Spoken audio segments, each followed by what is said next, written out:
Bonsoir à tous et bienvenue dans le journal. À la une de cette édition, le portrait de Marie-France et Aude Yoboué, deux sœurs passionnées par le métier de peintre en bâtiment.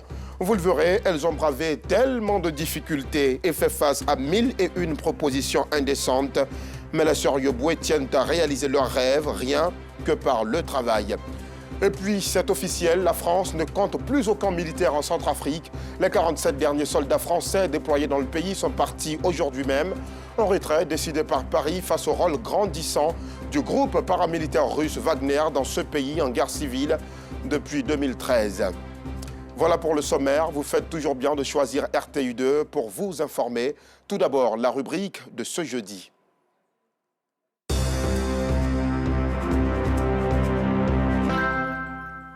Marie-France et Aude Yoboué sont deux sœurs passionnées par le métier de peintre en bâtiment. Elles ont, à leur actif, 10 années dans ce secteur, traditionnellement consacré aux hommes. Un parcours jonché d'embûches. Elles ont dû renoncer à plusieurs propositions, pas du tout catholiques, des propositions indécentes pour tout vous dire, mais elles ont conservé jalousement leurs valeurs et travaillé à la réalisation de leurs rêves.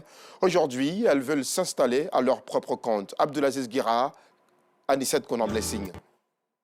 Commune d'Abobo, Ndotré. Il est 7 h du matin.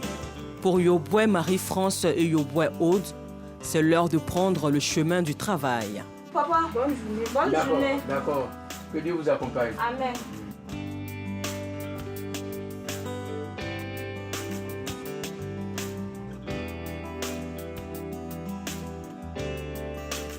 C'est sur ce chantier à la Riviera Palmeraie, dans la commune de Cocody, à un peu plus de 21 km de leur domicile, qu'elles exercent en tant que peintres en bâtiment. Cette passion pour ce métier, les sœurs Yoboué l'ont depuis plus de 10 ans.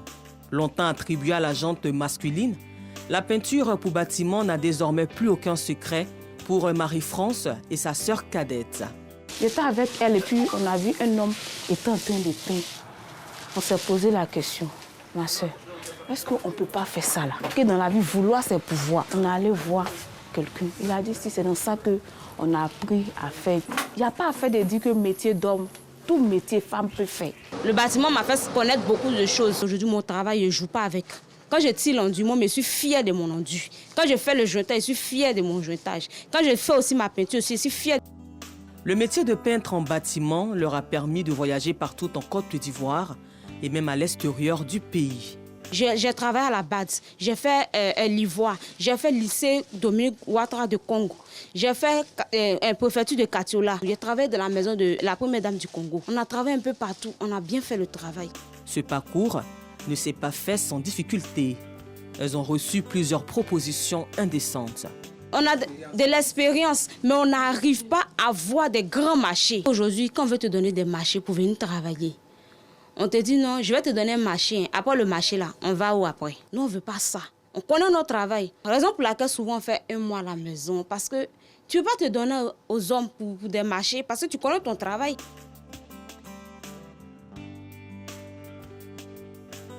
En plus d'être un modèle de courage pour la gente féminine, ces deux sœurs brillent aussi par leur professionnalisme. C'est quelqu'un qui me les a présentés. Et depuis que je suis avec elle, j'ai trouvé qu'elle s'améliore de mieux en mieux. Travaux que les hommes effectuent, elles effectuent les mêmes choses. Monter sur les échafaudages, faire les enduits, elles sont dans le nombre des peintres. Ces filles-ci, je les encourage à continuer dedans parce que le métier de peintre, ça nourrit son homme. Le métier de peintre en bâtiment, Yoboué Marie-France et Yoboué Aude entendent le pratiquer pendant encore très longtemps. Toutes les deux nourrissent un rêve commun, avoir le matériel adéquat et s'installer à leur propre compte. Nous-mêmes, souvent, là, on achète nos matériels. C'est pas ça, mais on fait quand même. Nous, on veut avoir nous-mêmes nos marchés, travailler pour nous-mêmes, les hommes de bonne foi. Donc, à nous aider à avoir nos marchés, de nous contacter pour qu'aujourd'hui, là, on puisse sortir aussi de l'homme. Ils ne vont pas regretter. Ils vont voir qu'aujourd'hui, là, nous, les femmes, là, on est battants. En attendant donc que les portes s'ouvrent, les sœurs Yoboué comptent bien s'appliquer à la tâche. Satisfaire la clientèle reste pour elles une priorité. Entreprendre quand on est une femme n'est jamais chose aisée, mais la sœur Yoboué nous offre là un bel exemple de réussite, de courage, mais aussi et surtout de sérieux dans le travail. Dans un tout autre chapitre à présent, C'est bientôt Noël et les parents ont l'embarras du choix dans les magasins de jouets à Adjamé. Des chapeaux de tout genre, aux lunettes, en passant par les sacs à main et les t-shirts à l'effigie du Père Noël. On y trouve absolument tout, des articles très prisés par les enfants pendant cette période de fête. Les plus malins d'entre les commerçants ont reconverti leurs magasins et remplacé les articles par ceux de la fête. C'est un moment où ils réalisent des chiffres importants. Clarisse Kayala, Anissette Konan-Blessing. Chapeaux de tout genre, montres, lunettes, sacs à main. Ce sont entre autres les articles en vogue au marché de la commune d'Adjamé à 10 jours de la fête de la Noël. Des articles très demandés en cette fin d'année, ce qui a poussé Aïcha, vendeuse d'ustensiles de cuisine, à se reconvertir en une vendeuse spéciale de ses gadgets. Avant, moi, je vends assiettes, cuillères, fourchettes. Mais comme c'est Noël là, donc je vends les rouges blancs. Les enfants là, ils aiment tout ce qui est rouge blanc. On vend tout ce qui est comme Noël rouge blanc là. Fait en gros, on fait détail. Ce matin, plusieurs commerçants venus de l'intérieur du pays pour s'approvisionner. Ces articles sont prisés par le client. Comme c'est la Noël bientôt, donc je viens faire mes achats pour aller vendre ça au village. Ici au grand marché de la commune d'Adjamé, la vente de ces articles est une aubaine pour plusieurs commerçants. Le magasin de Fatim ne désemplit pas. Elle reçoit en moyenne une centaine de grossistes et détaillants par jour ces derniers temps. Si tu attends décembre, tu attends Noël, le 25 décembre. Donc on est obligé de vendre les choses rouges pour se déguiser en Papa Noël, rouge blanc. C'est ce que les enfants aiment, les maîtresses, les élèves, beaucoup de personnes aiment ça. Les gens viennent d'extérieur, d'ailleurs. En tout cas, les gens viennent vers nous beaucoup. Dans ce magasin, les enfants accompagnés de leurs parents ont du mal à faire leur choix. Bon, comme il ne sait pas parler, donc je l'ai envoyé lui-même dans le magasin pour qu'il puisse choisir lui-même un jeu. Donc nous sommes venus, un jouet. Nous sommes venus, il a commencé à pleurer pour la batterie. Donc il s'est approché, il a pris sa batterie. Cette année, le commerce est dense. De nouveaux jouets attirent aussi l'attention. C'est pas. Non, il n'a pas peur de ça. Il veut ça même. Il y a un d'autre, il plaît. Il y a un d'autre aussi, il ne plaît pas. Il paye. On vient payer en gros ici pour aller vendre en brousse. Les articles, il y en a assez pour la fête de Noël dans ce marché de la commune d'Adjamé. T-shirts, casquettes et vendeuses ambulantes de gadgets aux couleurs du Père Noël. Enfants et parents ont l'embarras du choix au milieu de tous ces gadgets qui semblent les inciter à l'achat. Les sapeurs-pompiers ont pour mission essentielle de combattre le feu, mais ces soldats du feu peuvent aussi intervenir pour des secours de diverses natures. Pour célébrer leur bravoure, un dîner gala de récompense a été organisé par l'Office national de protection civile. Ce sont 16 pompiers civils et militaires qui ont été distingués. Le reportage d'Abdulaziz Guira et Bintou Pekele, nous vous le proposerons dans nos prochaines éditions. Tout à l'heure, on parlait de Noël, mais après la fête de Noël, il faudra reprendre le chemin de l'école. Et la Côte d'Ivoire et la Turquie renforcent leurs relations dans le domaine de l'éducation. Le pays de Recep Tayyip Erdogan vient d'ouvrir une école à Abidjan avec une particularité. Les apprenants sont initiés à la langue turque dès les premières classes. L'idée est de faciliter leur insertion en Turquie pour la poursuite de leurs études. Bintou Pekele. Ces tout petits de la maternelle apprennent à jouer des instruments de musique locale ivoirienne. Pourtant, ils étudient dans une école turque. Ici, j'apprends à être une personne vertueuse et ils m'apprennent des choses que je ne connais pas. Notre objectif, c'est de former des personnes de valeur, des personnes vertueuses. Éduquer des personnes vertueuses, cet objectif visé par l'école Marif internationale rime avec des infrastructures de taille, d'où la construction de cet établissement scolaire à hauteur de 10 millions d'euros, soit 6 milliards 500 millions de francs CFA. Autrefois installé à Cocody lycée technique, l'établissement ouvre officiellement ses portes à Abata, toujours dans la commune de Cocody. Avec une capacité d'accueil de 700 élèves, elle en compte 76 pour le moment, donc 4 affectés de l'État de Côte d'Ivoire. C'est un point éducatif qui augure d'un meilleur avenir pour les enfants de Côte d'Ivoire, dans la mesure où c'est une école qui permet également le brassage culturel. Et donc, vive la coopération Côte d'Ivoire-Turquie. Nous voulons développer nos coopérations via l'éducation. C'est pour ça qu'on est là, on a choisi la Côte d'Ivoire comme partenaire. On était obligé de construire un bâtiment qui est conforme aux standards du programme international Marif. La Fondation turque Marif International a des établissements dans 24 pays en Afrique et 51 pays dans le monde depuis sa création en 2016.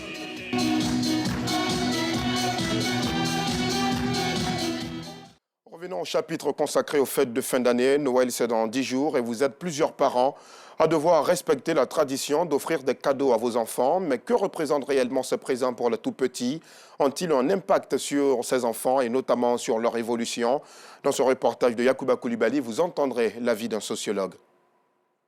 Mariam Diarra, étudiante en licence 1 DPS à l'Institut national de la jeunesse et des sports, INGS, a encore la nostalgie de nombreux cadeaux qu'elle a reçus à l'occasion des fêtes de Noël. Selon Mariam, les cadeaux représentaient des récompenses scolaires. J'ai reçu des cadeaux. Fréquemment, c'était beaucoup par rapport à mes efforts. Genre, je travaillais à l'école, on me récompensait en fonction de ça. Aussi, quand Noël arrivait aussi, tu te réveillais, tu voyais des cadeaux. C'est pas trop cadeau, mais bon, il y avait des cadeaux, genre des poupées, des dinettes. On était contents. Donc j'aimerais bien refaire ça, de revoir ça, de revoir des dinettes, d'avoir des poupées, puis jouer avec. À la différence de Mariam, Alida, également étudiante en licence 1 DPS, n'a pas reçu de cadeau de Noël pendant son enfance. Elle confie qu'elle s'amusait avec les jouets de ses camarades. À défaut des cadeaux, Alida témoigne avoir bénéficié de l'affection de ses parents en situation de précarité.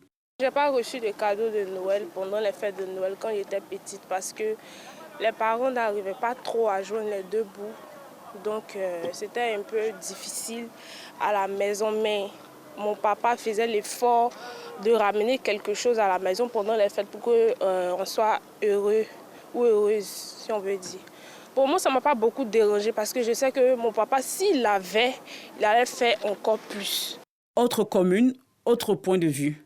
Anne, mère de 4 enfants, rencontrée à l'établissement scolaire primaire de la commune de Trècheville où elle exerce, indique que les cadeaux sont la manifestation de la gratitude à l'endroit des enfants.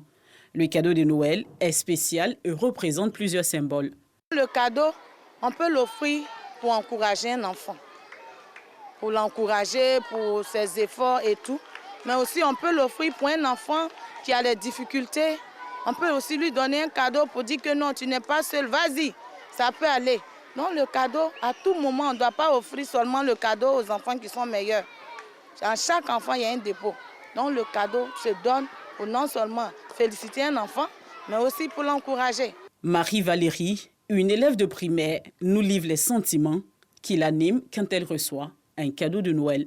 Chaque année, mes parents m'offrent des cadeaux de Noël et ça me fait plaisir de les recevoir. Pour moi, les cadeaux sont très importants pour l'enfant.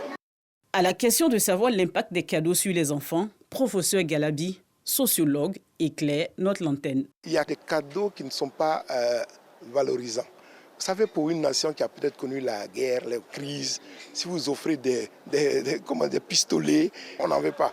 Donc du coup, les cadeaux qui ne magnifient pas, qui ne valorisent pas la violence sont les bienvenus. S'il faut toujours donner des poupées aux enfants, mais ça leur donne déjà l'idée de la procréation. Or, on veut que nos enfants deviennent des génies. Donc, il faut leur donner peut-être des ordinateurs, des trucs qui vont susciter en eux l'esprit de curiosité scientifique pour innover demain. Nous sommes dans la mondialisation. Il faut peut-être encourager les enfants à épouser les disciplines scientifiques en leur donnant des jouets qui tendent vers le magnificat donc de ces loisirs scientifiques-là. Pour encourager leurs enfants, des parents offrent des cadeaux pour détendre l'atmosphère familiale qui est souvent tendue. La vie est précieuse et bénéficier du souffle de vie est une véritable grâce. L'organisation non gouvernementale Les Amis de la Vie a justement célébré la vie à travers une série d'activités sportives et sanitaires le week-end dernier. Cette activité intitulée La Fête de la Vie s'est déroulée dans la commune d'Atekoubé. Occasion toute trouvée par les participants de passer un coup de balai dans la commune. Yacouba Koulibaly, Clément Boko. Pour avoir la joie de vivre, il faut un simple sourire. Une émotion qui augmente l'espérance de vie et procure une bonne santé. En tout cas, c'est le conseil d'usage d'une spécialiste de la santé. Il est important de sourire parce que sourire, c'est très bon pour la santé. Lorsqu'on se trouve en situation de stress ou de détresse, pensons à sourire. Sourire fait baisser la pression artérielle. Sourire rend de bonne humeur. Sourire communique la joie. À son tour, un professionnel de l'activité sportive, lui, emboîte le pas pour livrer l'importance du sport dans la vie de l'homme. Nous faisons la promotion du mouvement. Le mouvement qui sauve, le mouvement salvateur. Nous sommes victimes du stress, nous sommes victimes de tout ce qu'il y a comme vicissitude de la vie. Le mouvement, ça veut dire, ça débouche sur le sport, ça débouche sur l'activité physique, ça débouche aussi sur l'activité physique adaptée. Pour contribuer efficacement au bien-être des populations sur les attitudes et comportements à cultiver pour jouir pleinement de la vie, l'ONG Les Amis de la Vie a organisé le week-end dernier la fête de la vie à Atekoubé. La fête de la vie, tout simplement parce que la vie est importante. Nos vies sont importantes. Et vivre est un privilège. La vie mérite d'être célébrée. C'est la première ressource humaine, la vie. Ce n'est pas l'argent, ce n'est pas le patrimoine. Et la vie, de par son caractère précieux, mérite d'être priorisée dans nos consciences. Le défi, c'est vraiment casser la dynamique mise par le ministère de la Santé, le ministère des Sports, le ministère de la Solidarité à un niveau populaire. Une initiative saluée et encouragée par le premier magistrat de la commune d'Atekoubé, Paulin Claude Danhaut. C'est un grand moment. Nous sommes à Atekoubé, la commune famille. Et ce qui sous-tend la famille, c'est l'aspiration au bonheur, donc l'aspiration à la vie.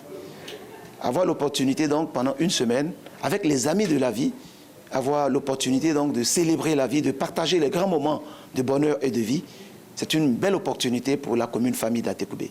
Du 13 au 17 décembre 2022, la fête de la vie sera marquée par une série d'activités sportives et sanitaires, dont le fitness, le marathon, la marche sportive et une opération d'assainissement de la commune d'Atekoubé.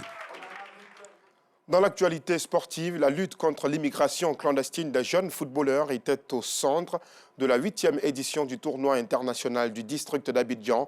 Ouvert aujourd'hui au stade Robert Champrou de Marcory, le TIDA verra défiler plusieurs clubs de football de la capitale. Pascal Koné, Jean-Sylvain Rissot. En match d'ouverture de la 8e édition du TIDA 2022, Sokoba Junior et ses coéquipiers de Volcan Junior en jaune et bleu ont inscrit le début de la rencontre en première période face à Empire FC. On a démarré sur un bon état d'esprit. On a essayé de mettre en place les consignes données par le coach. Et puis on marque le premier but qui nous met en confiance. On débute dans un bon état d'esprit. J'espère que la suite nous sera favorable. Même son de cloche dans la seconde rencontre où le représentant marocain, Mohamed VI, en rouge et blanc, a pris le meilleur sur Moussa Djenepo du Mali, 2-0. Un doublé de Balal Abderrahim qui permet au club chérifien de bien entamer la compétition. La sentence aurait été plus lourde si les Marocains avaient fait preuve de réalisme, comme le constate leur entraîneur. Nous, c'est vrai, on a gagné, mais au fond de moi, je ne suis pas du tout content, je ne suis pas du tout satisfait. On a créé beaucoup des occasions. Malheureusement, on n'a pas su concrétiser. Je pense à l'efficacité, je pense à trop de relâchement des jeunes. Ce qui était intéressant, c'est tout ce qu'on met en place depuis 6 mois. On arrive à le mettre soit dans notre championnat ou même à l'extérieur. Et ça, c'est important pour nous. Le stade Robert Champrou et le complexe sportif de Yopougon sont les 2 sites choisis pour accueillir les 11 formations logées dans 3 poules. Et nous vous le disions en titre, la France ne compte plus aucun militaire en Centrafrique. Les 47 derniers soldats français déployés dans le pays sont partis aujourd'hui. Un retrait décidé par Paris face au rôle grandissant du groupe paramilitaire russe Wagner dans ce pays, en guerre civile depuis 2013 et qui survient quelques mois après le départ de l'armée française du Mali. C'est la fin de cette édition. Merci de l'avoir suivi. Passez une excellente soirée devant nos programmes. À demain, si Dieu le veut.